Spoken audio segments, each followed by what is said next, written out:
আসসালামু আলাইকুম।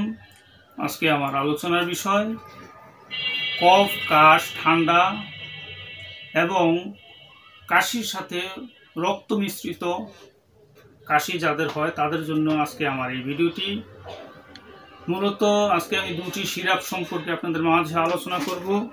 এর মধ্যে একটি সিরাপ আপনারা দেখতে পাচ্ছেন ভারেক্স প্লাস, আপনারা বাংলাতে দেখতে পাচ্ছেন ভারেক্স প্লাস, ইংলিশেও দেখতে পাচ্ছেন ভারেক্স প্লাস।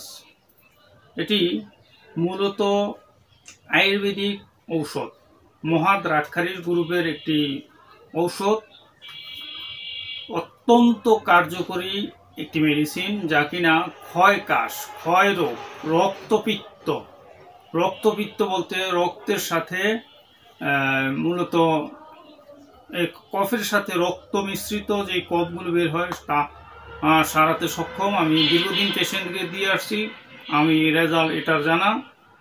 শ্বসনতন্ত্রের দুর্বলতা মানে শ্বাসতন্ত্রের দুর্বলতা মানে ফুসফুসের দুর্বলতা দূর করতে সক্ষম। শ্বাসকষ্ট, হাঁপানি, উরক্ষত ও গলার রোগ, গলার যে রোগগুলো এটি দূর করতে সক্ষম। মূলত প্রাপ্তবয়স্ক 20 চামচ 20 মিলি বা 4 চামচ পরিমাণ দৈনিক 2 বার সেব্য, অপ্রাপ্তবয়স্ক 1 চামচ দৈনিক 2 বার সেব্য। এই ওষুধটির পাশাপাশি অ্যাক্রোবাস সিরাপটি আপনারা দেখতে পাচ্ছেন, এটি অ্যাক্রোবাস সিরাপ। এটি মূলত দ্রাক্ষাদি কাথ গ্রুপের একটি ঔষধ, এটিও আয়ুর্বেদিক মেডিসিন। এটি মূলত কাশি এবং হাঁপানিতে ফলপ্রসূ। এটি যারা কাশতে কাশতে বুক ব্যথা হয়ে গিয়েছে, কাশি সহজে কমে না, তাদের জন্য খুবই কার্যকর। এটি প্রাপ্তবয়স্ক রোগী 2 থেকে 4 চামচ দৈনিক 2 বার সেবন করবেন, আর অপ্রাপ্তবয়স্ক 1 থেকে 2 বার সেবন করবেন।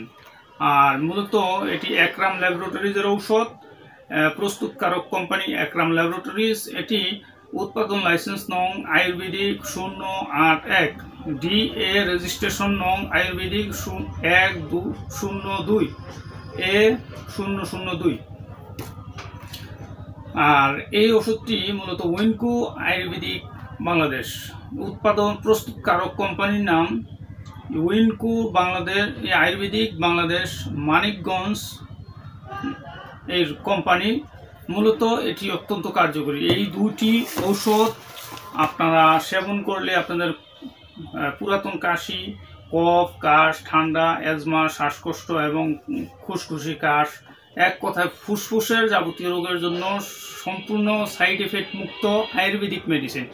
আর আয়ুর্বেদিক মেডিসিন মানে সম্পূর্ণ ভেষজ গাছগাছরা, লতাপাতা, ফলমূল, শিকড় বাকড়ের মাধ্যমে যে সকল ঔষধ প্রস্তুত করা হয় তাকে আয়ুর্বেদিক মেডিসিন বলা হয়। আমার ভিডিওটি ভালো লাগলে আপনারা লাইক, কমেন্ট, শেয়ার করবেন এবং সাবস্ক্রাইব করবেন।